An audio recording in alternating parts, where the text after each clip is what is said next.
to the poll workers and the local elites. And the fight for our country is always worth it. It is always worth it. Well, the big thing to point to, and I think there's going to be a lot of introspection and finger pointing among Democrats, is how they went about selecting their nominee. It was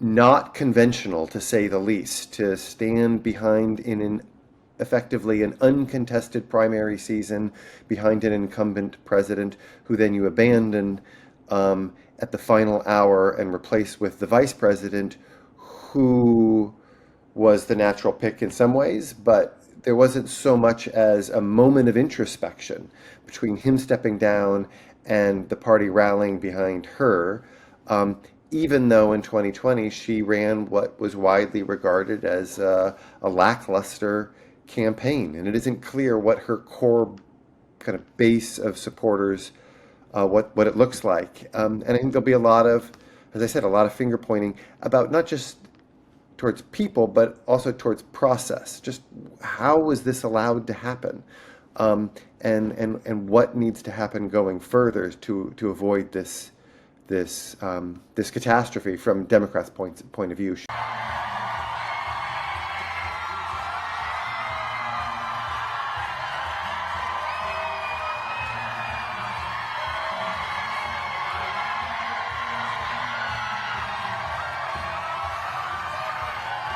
I think in retrospect, one of her biggest challenges wasn't about her. It was about the fact from the start you were running a candidate who was tied to a deeply unpopular administration. And once you see that, and that made it hard for her to position herself as the candidate of change, you will ask what made him unpopular, and why were his economic policies doing poorly, and immigration policies, even when there's metrics that show he's quite successful. So I think that conversation is going to happen. And then there's also going to be the conversation of why didn't he open the door earlier on to primaries, caucuses, or even her running by just running, governing for one term and being cognizant of his own limitations with age. All of that conversation is definitely coming, and it will impact his legacy. I think a president who did a lot will be also remembered for a president who was part of opening the door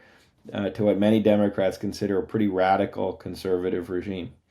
There's also a reaction still about sexism, about race toward a female black presidential candidate. I think as a historian, it's hard to escape the idea that that was part of what went wrong too.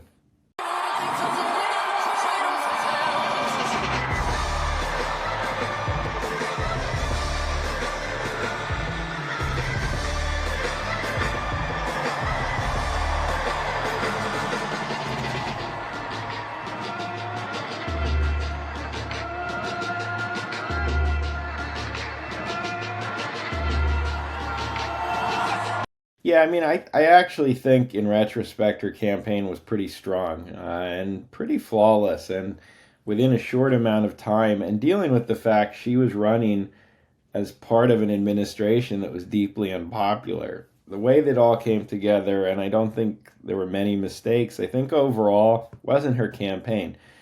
So it was either about how people perceive the administration, which is tied to the campaign, but it's not the campaign itself, factors about her disconnected from how she performs, or these other issues which loom large in the electorate.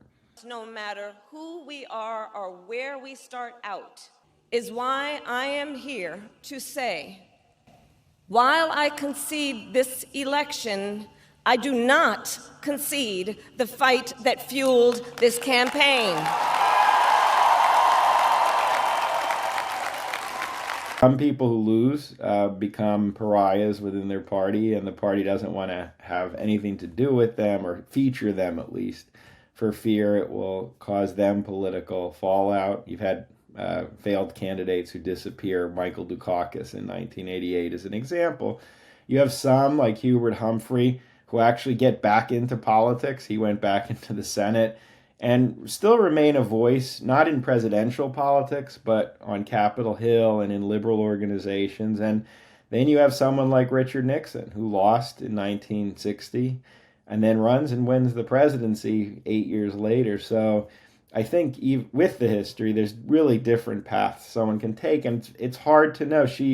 I do think, I mean, a lot of Democrats are going to be very angry right now and frustrated, and they will look at her as part of the problem that unfolded. But I think a lot also feel she ran a pretty formidable campaign and emerged as an interesting figure that the Democrats don't clearly have someone comparable.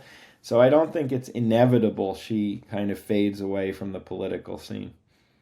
I think just politically, in terms of the short term, I do think a lot of Democrats are going to think that way. They will not entirely blame her for how this unfolded. And all you need to do is look at the early exit polls, which were showing kind of very deep disapproval, not for her, but for Biden, and disapproval with the state of the country. And when you have polls like that, which are about the incumbent, which is not her, she's not the president, I think it's hard not to see how she was tied down in many ways by his reputation.